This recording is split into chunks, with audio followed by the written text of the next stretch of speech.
Eugenia Godoy es la directora del Instituto Nacional de la Juventud.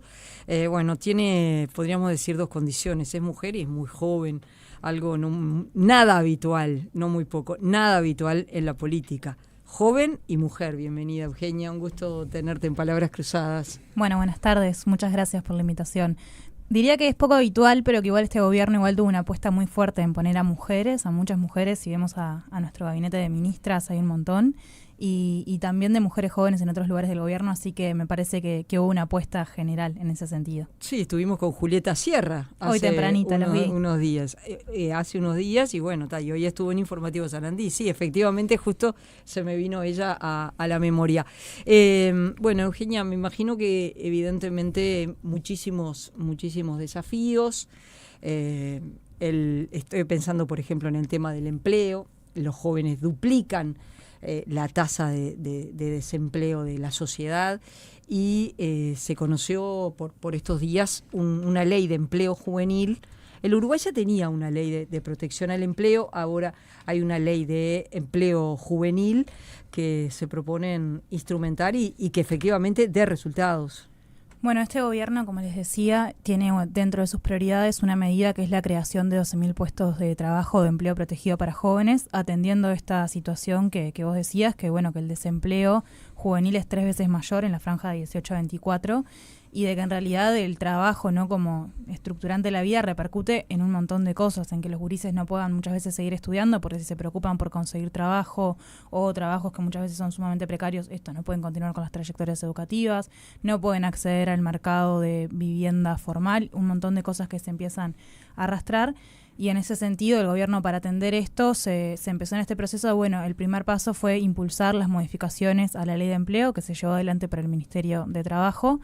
Ya había una ley de empleo que está vigente desde el 2021, 2020-2021, y en realidad hay como un montón de factores que hicieron que se modifique esta ley. Uno de los factores que hace es que el 80% de las contrataciones sean en Montevideo y Canelones, y que en realidad nosotros cuando vemos el desempleo afecta a todos los jóvenes por igual, pero mayoritariamente a los jóvenes del interior y del norte. Entonces, hay que modificar algunas cuestiones de la ley para que se pueda atender a este público. De que además no estaba llegando tampoco a las pequeñas y medianas empresas porque no les servían los mecanismos que brindaba la ley. Entonces estas modificaciones que se van a hacer ahora va a atender a las pequeñas y medianas empresas mediante subsidios que sabemos que mueven la economía de nuestro país y que son muchísimas. Entonces, entre atender a estas empresas, ¿no?, y también como propiciar el empleo para jóvenes.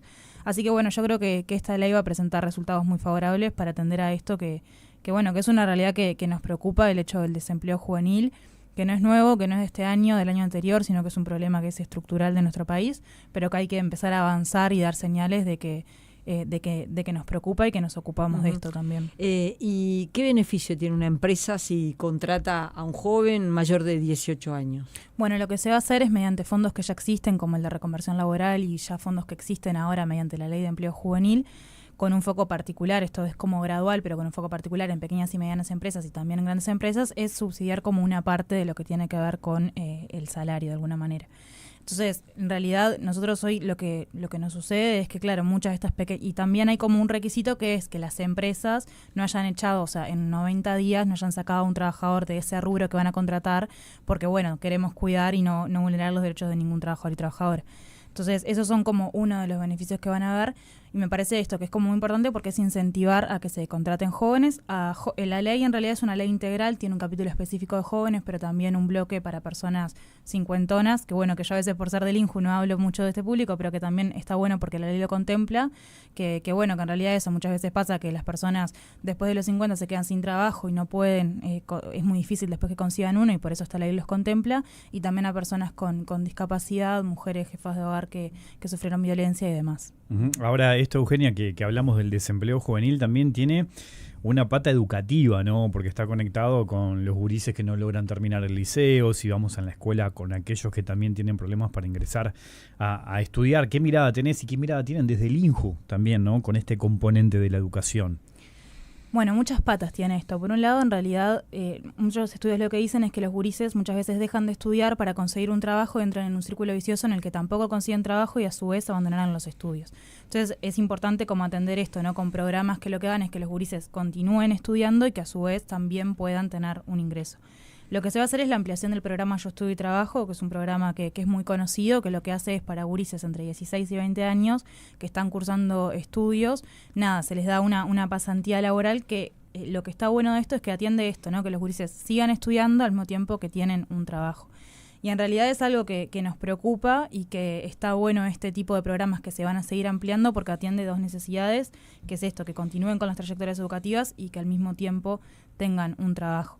Y después en esto es, el INJU por sí solo no va como a atender, no puede atender los problemas solamente de los jóvenes, y ahí está el trabajo con otras instituciones, y sabemos que hay una prioridad de este gobierno y que la ANEP lo está llevando adelante, que tiene que ver con la revinculación educativa y con cómo hacer para que los gurises no se caigan del sistema. Cuando lo veníamos diciendo también, ¿no? En campaña mostrábamos los números y decíamos, tenemos un problema, y es que el 50% de los gurises deja la enseñanza media, y lo deja porque muchas veces lo vemos, no tienen las necesidades básicas cubiertas, van a buscar un trabajo no porque tengan ganas de estar 8 horas laburando, sino porque en realidad necesitan satisfacer necesidades que no están cubiertas. Entonces, en ese sentido hay un compromiso de todo el gobierno de poder atender esto, mediante lo que es la revinculación educativa, la ampliación de las becas UTIA, del tiempo pedagógico también en enseñanza media y demás. Uh-huh. El tema de a veces de los subsidios es qué pasa cuando ese subsidio se termina, si es posible que la empresa le mantenga el puesto, ¿no? Porque eso sería importante para ese joven, y no, se terminó el subsidio del Estado, vas de vuelta a la calle. Sí, obviamente, y en realidad creo que hay muchísimas experiencias donde una vez que los jóvenes pasan por este tipo de pasantías en empresas privadas, muchas veces luego quedan. Pero lo que también está demostrado es que los jóvenes, una vez que pasan por una experiencia de trabajo formal, más allá de que queden o no en ese puesto de trabajo concreto, después es mucho más fácil que accedan a otro tipo de trabajo en el mercado formal. Entonces, lo que tiene esto es que más allá de que queden en esa empresa, que capaz que sería lo deseado, va a modificar el resto de su trayectoria. Por ejemplo, en los empleos públicos, que es una de las modificaciones que van a tener, que en los gurises, por ejemplo, antes lo que pasaba es que si vos estabas haciendo una pasantía, ¿no?, dentro de una empresa pública, mientras estabas haciendo la pasantía no podías concursar en un llamado que saliera de esa empresa o ese ente. Ahora eso sí se va a poder hacer. Ponele que es un poco más difícil, igual que un gurí que entra a trabajar en UTE después pueda quedar, ¿no?, o se pueda proyectar, por poner un ejemplo, en UTE. Pero lo que sí va a pasar con ese joven es que hay una cuestión de incorporar hábitos de trabajo, de incorporar cuestiones de eso, de estar dentro del mercado formal, que va a modificar el resto de su trayectoria, y eso es lo importante también de estos programas y estas pasantías, que no es como pensar en ese puesto de trabajo que quede eternamente, sino en cómo va a modificar su vida. Uh-huh. ¿Y la capacitación? INEFOP va a dar capacitación a esos jóvenes, porque también eso es importante. Si puede acumular una experiencia laboral y además capacitación, me parece que lo pone en mejores condiciones para, si no queda ahí, pueda conseguir otro trabajo. Sí, eso también va a tener un componente muy fuerte, que en realidad lo que fue, por ejemplo, lo que está haciendo el programa de Uruguay Impulsa, lo que eran los jornales solidarios que se reconvirtieron, ahora tiene un componente también específico de lo que tiene que ver con formación y con INEFOP, y también la ley de empleo contempla eso, que haya formación y capacitación, mientras que los jóvenes, mientras que las personas están trabajando.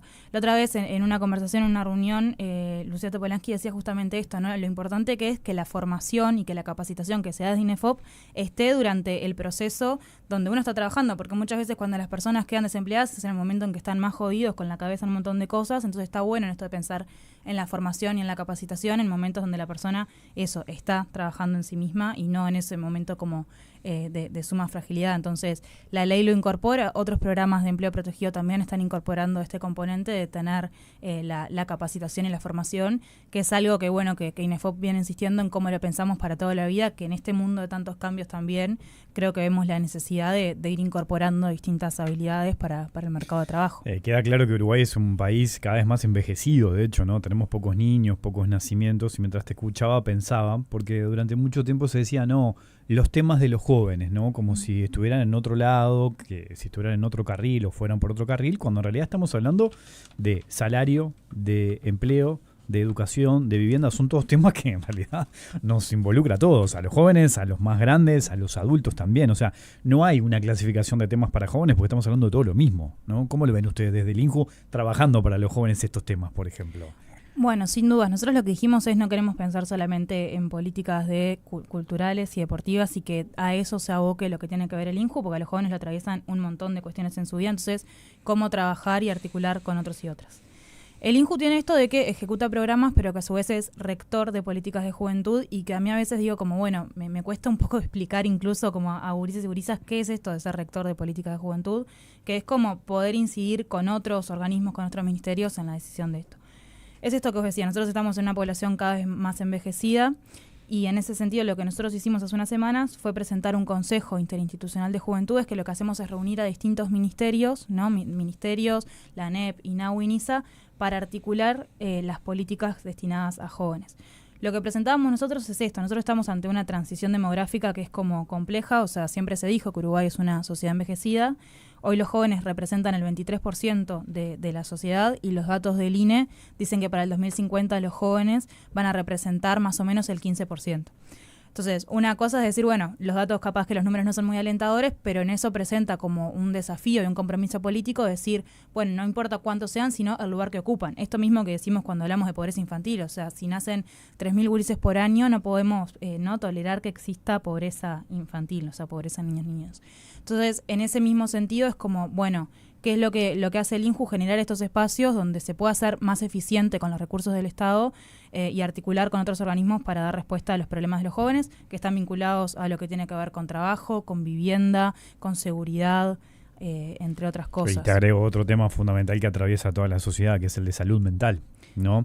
¿Qué está pasando allí desde el INJU? Porque incluso también desde la oposición se ha criticado que se ha desmantelado el programa Ni Silencio Ni Tabú, que fue, bueno, también impulsado en la pasada administración. ¿Cómo está ese tema?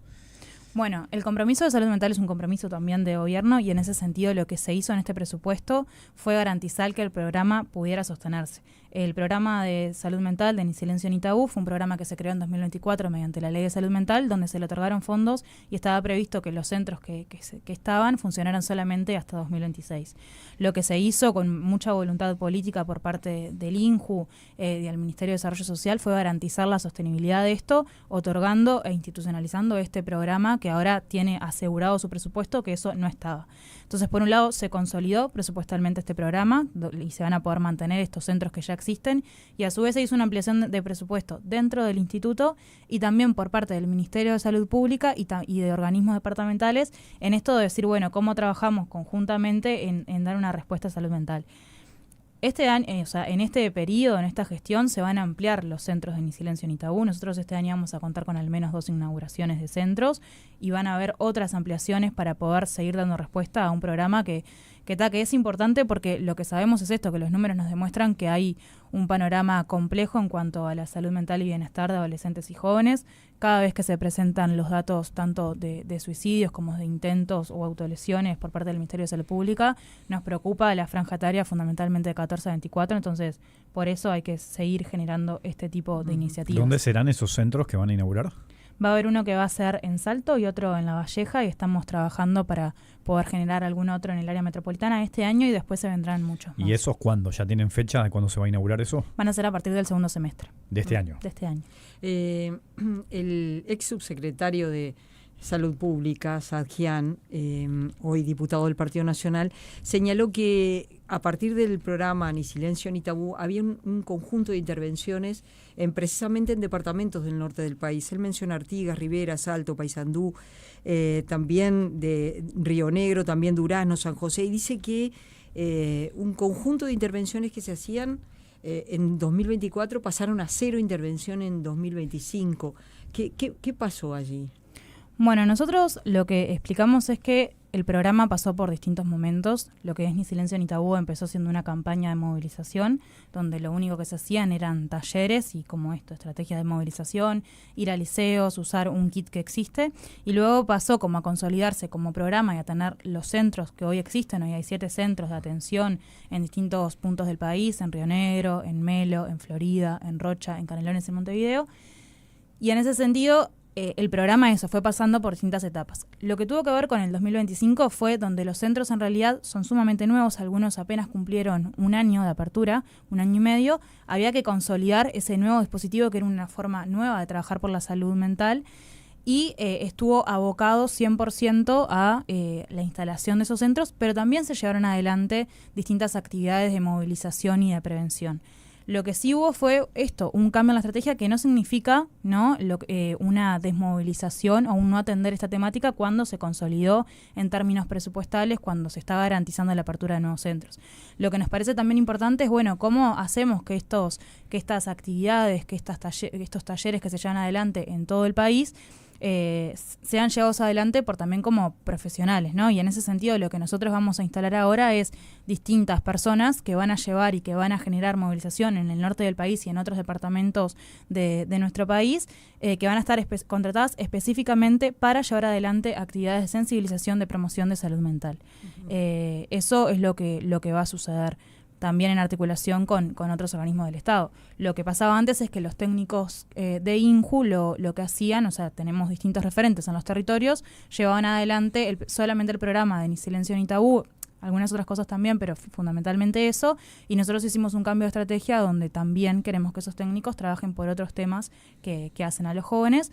Y bueno, y en esto de decir, nosotros también tenemos una preocupación de que el programa alcance a todo el territorio nacional, porque sabemos que los números son alarmantes en Artigas, en Salto, en Paysandú, por eso se va a abrir un centro en el departamento de Salto, y también estamos trabajando en esto de poner personas para que trabajen específicamente este tema y que se puedan vincular con otros actores de la región. Estamos conversando con Eugenia Godoy, directora del INJU. Hacemos una pequeña pausa y ya seguimos. Pensaba en los jóvenes en situación de calle, en la parte que le corresponde al INJU, ¿qué trabajo están haciendo? Bueno, en realidad esto dentro del Ministerio de Desarrollo Social existe un área específica para trabajar con las personas en situación de calle, que es la Dirección de Protección Social, y está esa área que ella se encarga. Nosotros obviamente es una situación que nos preocupa porque sabemos que muchos de los jóvenes que están en calle, muchas de las personas que están en calle son jóvenes, y en ese sentido nuestro enfoque está como orientado a trabajar en cuáles son las causas que hacen que esos jóvenes terminen en calle y trabajar en estrategias para prevenir. Una vez que las personas están en situación de calle, ya existen los dispositivos que lleva adelante el Ministerio de Desarrollo Social en articulación con otros organismos. Recién conversábamos un poquito fuera del aire que nosotros cuando miramos, ¿no?, lo que tiene que ver con la población de calle en sí misma, vemos que son muchos jóvenes que fueron privados de libertad y que salieron y que en realidad no tienen oportunidades, no tienen qué hacer. Muchos jóvenes que egresan de INAU y que terminan también en situación de calle. Entonces, nuestro foco está en trabajar en cómo articulamos con esas instituciones para trabajar lo que tiene que ver con el egreso. Y en eso estamos para poder atender y trabajar esta problemática, también con otras cuestiones y otros factores que hacen a que los jóvenes terminen en calle. Consumo problemático de drogas, por ejemplo. Entonces, desde ahí está nuestro aporte. Lo que después existe son obviamente especificaciones y bueno, la Dirección de Protección Social que trabaja concretamente con las personas en situación de calle. Como se anunció, ahora luego de la Semana de Turismo se va a presentar la Estrategia Nacional, así que ahí vamos a conocer sobre los avances que van a ver y las propuestas para trabajar sobre esta temática. Allí tocaste al pasar un tema muy importante que tiene que ver con el consumo problemático, ¿no?, de sustancias. ¿Cuál es la respuesta que da el INJU ante esa situación? Ya sea en la prevención, pero después también con jóvenes que tengan algún problema con ese tema. Bueno, trabajar la salud mental es una forma también de trabajar de alguna manera, ¿no?, de un tema como de forma transversal, lo que tiene que ver con el consumo problemático. Y después nosotros también trabajamos con la Junta Nacional de Drogas, que son quienes tienen todos los programas, quienes llevan adelante las puertas de Ciudadela y demás, para trabajar el consumo problemático en adolescentes y en jóvenes, con distintas campañas de sensibilización, o bueno, para la atención directa de jóvenes que están en consumo problemático ya existen dispositivos que son de la Junta Nacional de Drogas. Nosotros trabajamos mucho estos temas, mediante el programa de salud mental, por ejemplo. Uh-huh. Ustedes hace unos días anunciaron la conformación del Consejo de Juventudes, que va a trabajar en qué lineamientos. Bueno, nosotros lo que veíamos y que presentábamos en esto de la necesidad de poder ser eficientes con los recursos del Estado y poder articular las políticas de juventud todos juntos. Nosotros muchas veces tenemos reuniones bilaterales con distintos ministerios, con distintos organismos, pero tiene mucho más potencia o se pueden generar mejores cosas si estamos todos sentados en la misma mesa discutiendo cómo fortalecer una política pública concreta, o también colocando entre todos, desde donde la ve cada uno, cuáles son los problemas emergentes y cómo podemos atender esto. bueno, no sé, recién me decías esto del consumo problemático. Si estamos en la mesa, Ministerio de Vivienda, Ministerio del Interior, ¿no? Junta Nacional de Drogas, ANEP y NAU, probablemente salga algo mucho mejor que si nos juntamos solamente con la Junta Nacional de Drogas. Entonces, lo que quiere hacer este consejo es, bueno, cómo somos más eficientes en poder dar respuesta a alguno de los problemas que enfrentan los jóvenes. Lo que nos pasa además es que, claro, nosotros lo que vemos existe una inversión, por suerte, muy grande en lo que tiene que ver con infancias y adolescencias. El Estado cada vez invierte más en esto y en este presupuesto particularmente se puso un foco muy grande en adolescentes en infancias y adolescencias. Y después lo que pasa en la juventud, sobre todo en los 18 años, es que vemos que baja un poco lo que es el gasto público, sobre todo en protección social, que trae, ¿no?, como efecto, por ejemplo, que en lo que es protección social, que muchos de estos gurises están en calle. Entonces, bueno, ¿cómo hacemos? Y que quedan gurises como descolgados, ¿cómo hacemos para trabajar en clave de trayectoria de vida y poder dar todos juntos respuestas y ser más eficientes? Este consejo lo que busca es eso, no queremos que sea un espacio de reuniones y nada más, simplemente articular, poner algo que, no, estabilizarlo, algo que ya viene sucediendo, que es cómo nos juntamos entre 2 o entre 3, pero bueno, darle como otra forma para trabajar sobre estos problemas conjuntamente que hacen a los jóvenes. Uh-huh. Por ejemplo, la ley de empleo, y ya termino, sí, ¿no? Hay un compromiso que es vinculado a los 12.000 puestos de trabajo. Bueno, en esa mesa está el Ministerio de Trabajo, pero también necesitamos otros actores como la OPP, como el Ministerio de Industria, como otros actores que estén ahí sentados discutiendo y pensando cómo aportar a esto. Entonces, por eso la necesidad de crear este consejo, que muchas veces hablamos de articulación, lo que implica, o sea, lo que queremos es después ver las cuestiones concretas, que no puede ser solamente reuniones bilaterales, y para eso vamos a trabajar. Te llevo a otro tema que también es importante. Tengo entendido que vos sos estudiante, además, ¿no? Sí. Estás haciendo la carrera... Sociología. Ahí está, bueno.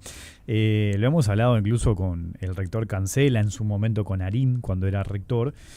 La matrícula universitaria sigue aumentando, cosa que es positivo, ¿no? Pero después hay que ver qué pasa con la trayectoria educativa de esos estudiantes. Y hay otra cuestión, que esto era uno de los planteos de la Universidad de la República cuando se discutía el presupuesto. Tener más presupuesto, por ejemplo, para otorgarle becas a los estudiantes que llegan del interior a Montevideo a estudiar y que necesitan de un apoyo económico para poder desarrollar su carrera. ¿Cómo lo ves vos desde el INJU? Esto, ¿no? Esa posibilidad que muchas veces se le puede cortar a estudiantes por no contar con recursos económicos, y qué respuesta pueden dar ustedes a esa situación. Bueno, yo creo que en cuanto como a la discusión presupuestal y a dónde poner el foco, me parece que este presupuesto estuvo muy acertado en dónde puso el acento y a dónde se destinaron los recursos. Eso en primer lugar. En lo que tiene que ver a cómo se acompaña a los gurises del interior que desean continuar con su trayectoria, con sus estudios, por un lado el INJU cuenta con una residencia de estudiantes acá en Montevideo, donde viven 180 gurises del interior del país, que en esto de la continuidad fue un programa que se llevó adelante por el gobierno pasado, que reconocemos que fue bueno y que lo volvimos a consolidar dentro del presupuesto para poder garantizar su continuidad. Entonces nosotros mediante ese programa tenemos una beca que no es solamente de alojamiento, sino también de acompañamiento a los gurises y gurisas que vienen de distintas partes del país a continuar con sus estudios. Y después lo que hacemos ahí también es como, bueno, esto de el articular, hay un compromiso de gobierno que tiene que ver con generar residencias para estudiantes que estén cursando estudios terciarios, y en eso venimos con el Ministerio de Educación y Cultura viendo cómo seguir ampliando estas propuestas, y seguro que se van a venir nuevos proyectos para este periodo, para este quinquenio. Uh-huh. Vos recién decías, y me parece que sí que es importante, que aunque 18 años es mayor de edad, de cualquier manera es muy chico en el Uruguay, y hay que seguir apoyándolo desde el punto de vista presupuestal. Un joven que ya no es adolescente, pero que tiene 18 años, necesita apoyos económicos para poder seguir estudiando, para poder conseguir un trabajo si también lo necesita, ¿no? Sí, sin dudas, o sea, y sobre todo de que no, en esto de que hay distintas formas de ser joven, no es lo mismo tener 18 años y ser del interior del país, ser joven y ser de la periferia, ser pobre, ¿no? Hay como un montón de factores que se agregan que hacen que esos 18 años no se vivan para todos de la misma manera.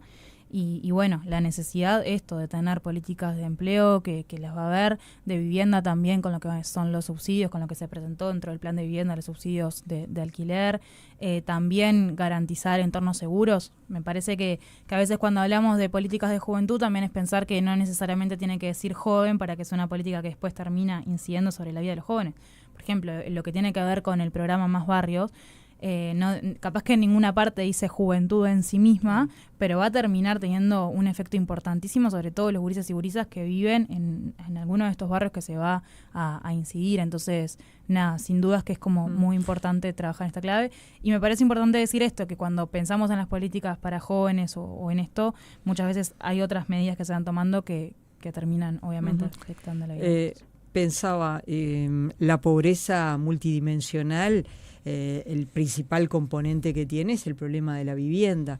Qué joven, incluso mayor, ya no 18 años, 21, 22, que incluso tiene trabajo. ¿Quién puede alquilar algo con el precio que tienen los alquileres? Comprar, ni que hablar, digo, pero solo pensar con lo que son los salarios y con lo que son los alquileres, ¿qué joven puede encarar, dejar la casa de sus padres y irse a vivir solo o con amigos o con amigas? No, sin dudas que es un desafío grandísimo.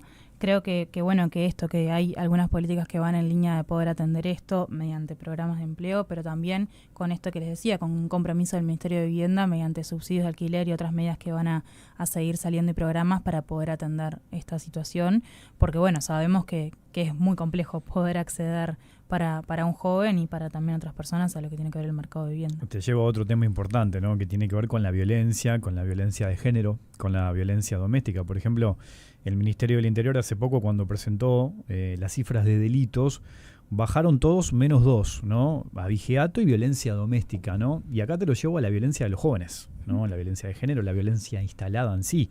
¿Cómo se ve desde el INJU? Pero sobre todo, ¿qué plantea allí el organismo para tratar de evitar estas situaciones? Bueno, nosotros ahí en articulación con InMujeres, que trabajamos mucho de esto, el año pasado se cumplieron 10 años de la campaña de Noviazgos Libres de Violencia, que trabaja con adolescentes y con jóvenes, sobre todo en los centros educativos. Planteábamos esto de que lo que nosotros vemos es que sí, que los números no bajan en cuanto a lo que tiene que ver con violencia doméstica, y que también es el plantear que también se empiezan a instalar otras formas de violencia. Se acentúan las que ya existen, ¿no? Porque son crudas, y también tenemos otras formas de violencia como la violencia digital y todo lo que sucede en los entornos digitales que lo tenemos que atender, y desde ahí viene como nuestro posicionamiento, como nuestros aportes a trabajar la temática.